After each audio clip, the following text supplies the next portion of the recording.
Bonjour à tous, je m'appelle Gus et je suis illusionniste. Alors j'ai découvert la magie il y a 10 ans en rencontrant un mec qui faisait apparaître ses cartes exactement comme ça. Et en fait ça m'a rendu complètement dingue. Au début ça m'a fasciné, puis après ça m'a torturé parce que je voulais absolument apprendre comment il fait. Alors cette même personne m'a expliqué comment ça fonctionnait, et au moment où il m'a raconté ce qui se passait devant, derrière sa main, de tous les côtés, j'ai trouvé ça encore plus magique en fait, parce que je savais que physiquement c'était impossible pour moi de le réaliser. Alors évidemment, je l'ai travaillé jour et nuit. Quand j'étais à votre place en école de commerce, je travaillais sous mon bureau en cours de marketing ou finance. Et au bout d'un moment, ça a fonctionné. Alors évidemment, le jour où ça a fonctionné, je suis devenu insupportable. Dès que je croisais quelqu'un, oh, regarde, j'ai appris un truc, je le faisais absolument tout le monde. Ça servait à rien, mais ça me faisait plaisir. Alors pourquoi je vous raconte ça? C'est vrai que savoir que j'ai musclé la 3e phalange de mon index pour faire apparaître un demi-jeu de cartes, ça, tout le monde s'en fout. Mais par contre, prendre conscience que quelque chose qui était physiquement impossible pour moi est devenu possible, ça, je trouve ça extraordinaire. Et en fait, c'est un petit peu ce qu'on fait en magie, c'est qu'on passe notre temps à réfléchir à des idées ou des mises en scène qui nous paraissent impossibles pour les rendre possibles. Donc en fait, en magie, on transforme la réalité.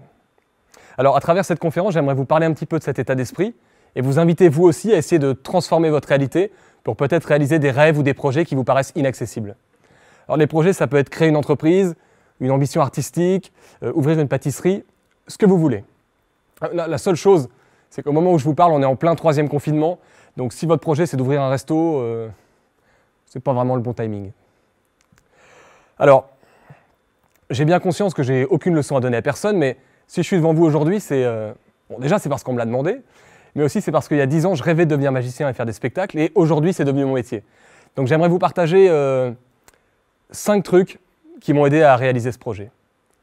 Alors pour moi, la première chose, le point de départ de tout ça, c'est cette photo.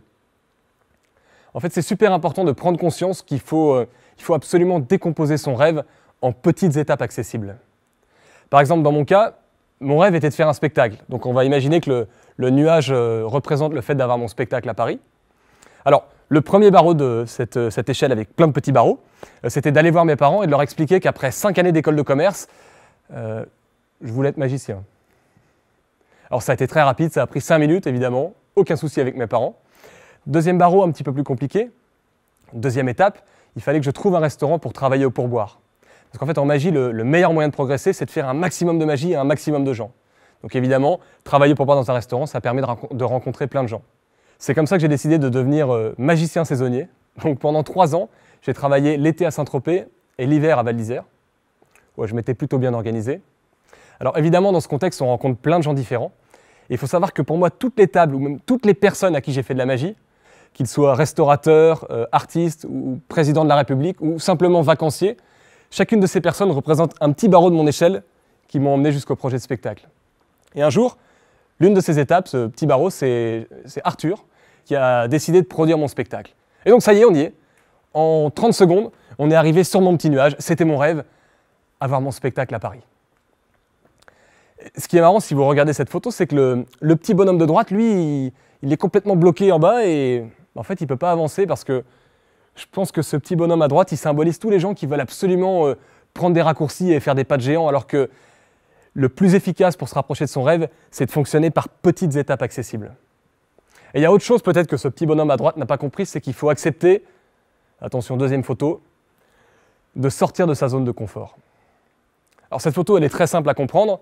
Where the magic happens, c'est tout ce qui peut nous arriver d'extraordinaire dans la vie. Donc c'est tous vos projets, tous vos rêves dont on parlait tout à l'heure, créer une entreprise, écrire un album, monter un spectacle, peu importe votre projet. Tout ça, tous ces projets, tous ces rêves, ils se passent en dehors de notre zone de confort.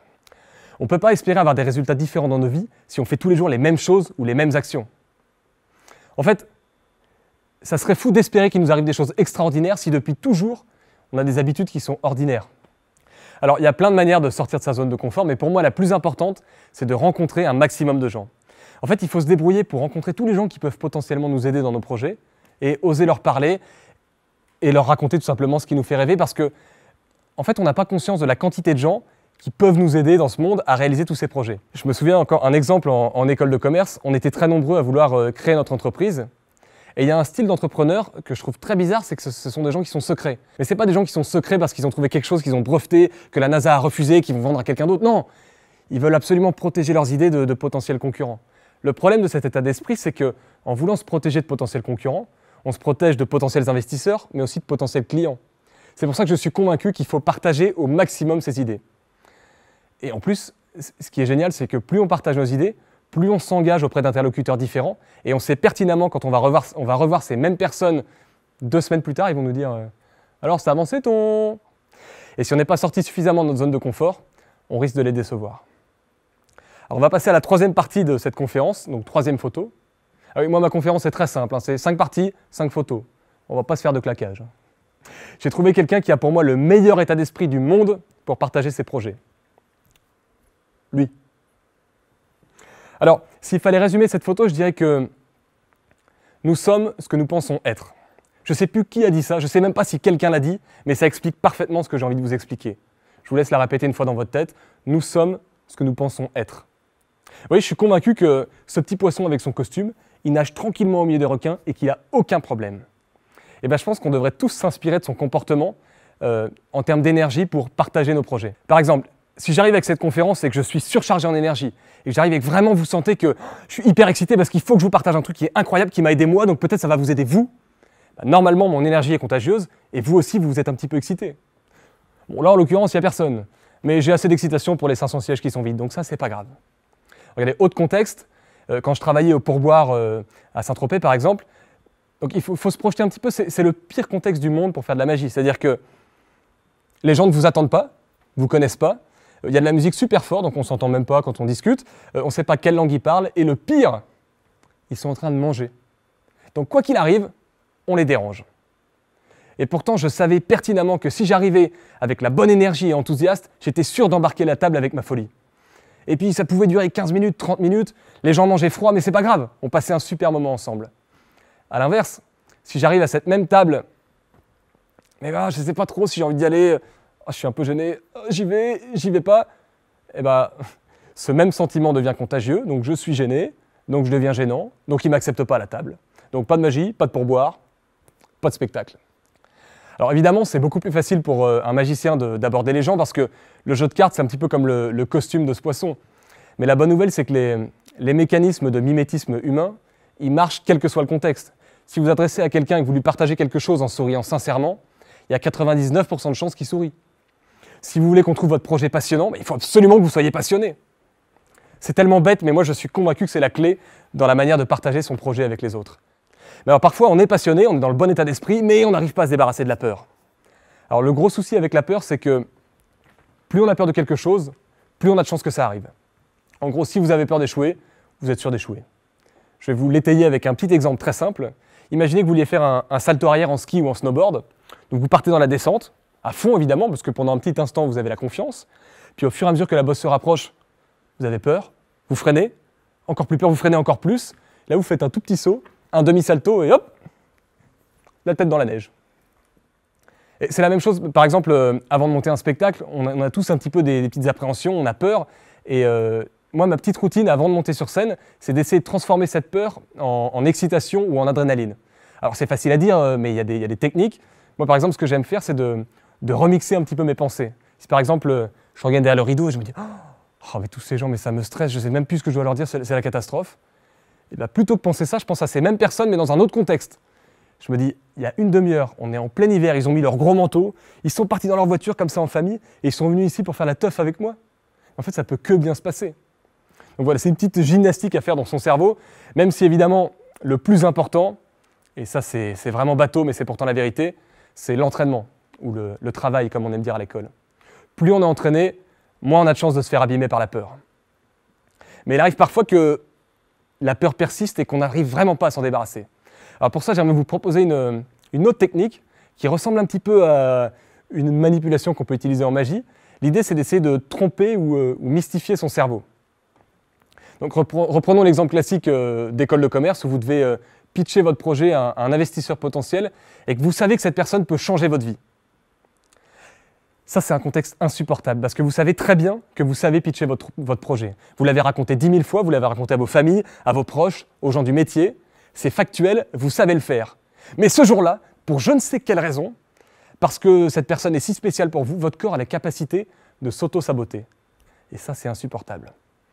Alors, il y a une phrase parfaite pour ces contextes qui dit « Fake it until you make it ». Alors, je propose un petit remix en français.